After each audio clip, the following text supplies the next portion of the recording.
Hi friends, welcome to Dakshan's Kitchen.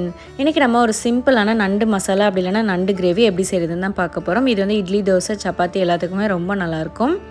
ஒரு கடாயில 2 tablespoon அளவுக்கு நல்லெண்ணெய் ஊத்திக்கோங்க. நல்லெண்ணெய் ஊத்தி செஞ்சீங்க அப்படினா ரொம்பவே நல்லா இருக்கும். இப்போ இது கூட 1 டீஸ்பூன் அளவுக்கு சோம்பு, ஒரு 5 பெரிய பல் பூண்டு சேர்த்துக்கோங்க. கூடவே 4 துண்டு இஞ்சி சேர்த்துக்கோங்க. கொஞ்சமாக கருவேப்பிலையும் சேர்த்துட்டு நல்லா வதக்கி விட்டுக்கோங்க. இஞ்சி பூண்டு நல்லா வதங்கணும். இப்போ இது கூடவே 2 பெரிய வெங்காயம் நீள நீளமாக கட் பண்ணி சேர்த்துக்கோங்க. இந்த வெங்காயத்தை ஒரு 5 நிமிஷத்துக்கு மீடியம் ஃப்ளேமில் நல்லா வதக்கி விட்டுக்கோங்க.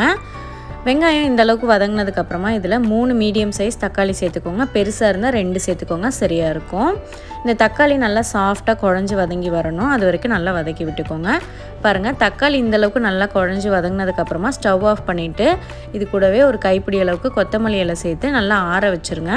ஆறினதுக்கப்புறமா ஒரு மிக்ஸி ஜாரில் சேர்த்து நல்லா ஃபைன் பேஸ்ட்டாக அரைச்சி எடுத்துக்கோங்க. தேவைப்பட்டால் கொஞ்சமாக தண்ணி சேர்த்து அரைச்சிக்கோங்க.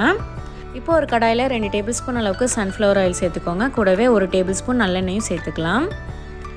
எண்ணெய் சூடானதும் 1/2 டீஸ்பூன் சோம்பு, 2 பச்சை மிளகாவை நம்ம 2ஆக கட் பண்ணிவிட்டு சேர்த்துக்கோங்க. கூடவே 1 டேபிள் ஸ்பூன் தட்டி வச்ச இஞ்சி, கொஞ்சமாக கருவேப்பிலை, 1 பெரிய வெங்காயம் பொடியாக கட் பண்ணதை சேர்த்துட்டு நல்லா வதக்கி விட்டுக்கோங்க. வெங்காயம் இந்தளவுக்கு நல்லா வதங்கினதுக்கப்புறமா 1 மீடியம் சைஸ் தக்காளி பொடியாக கட் பண்ணிவிட்டு சேர்த்துக்கோங்க. இப்போ இது எல்லாத்தையும் நல்லா வதக்கி விட்டுக்கலாம். பாருங்கள், தக்காளி வெங்காயம்லாம் இந்தளவுக்கு வதங்கினதுக்கப்புறமா 1 கிலோ வரைக்கும் நீங்கள் நண்டு சேர்த்துக்கலாம். நான் 3/4 கிலோ சேர்த்துருக்கேன்.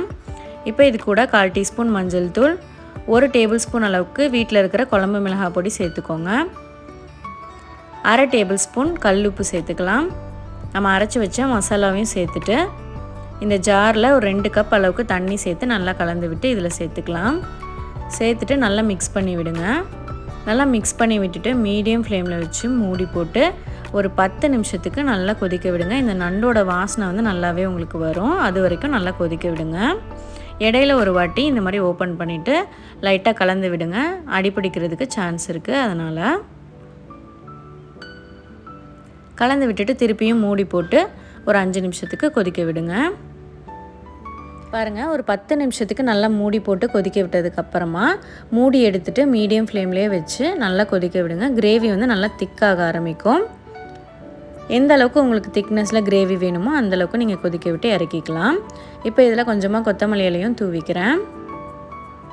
நான் வந்து இந்தளவுக்கு திக்னஸ்லேயே ஸ்டவ் ஆஃப் பண்ணிட்டேன்.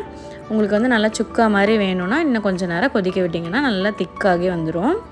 அவ்வளோதான், நம்மளோட நண்டு மசாலா சூப்பராக ரெடி ஆயிடுச்சு. நீங்களும் இதை ட்ரை பண்ணி பாருங்கள்.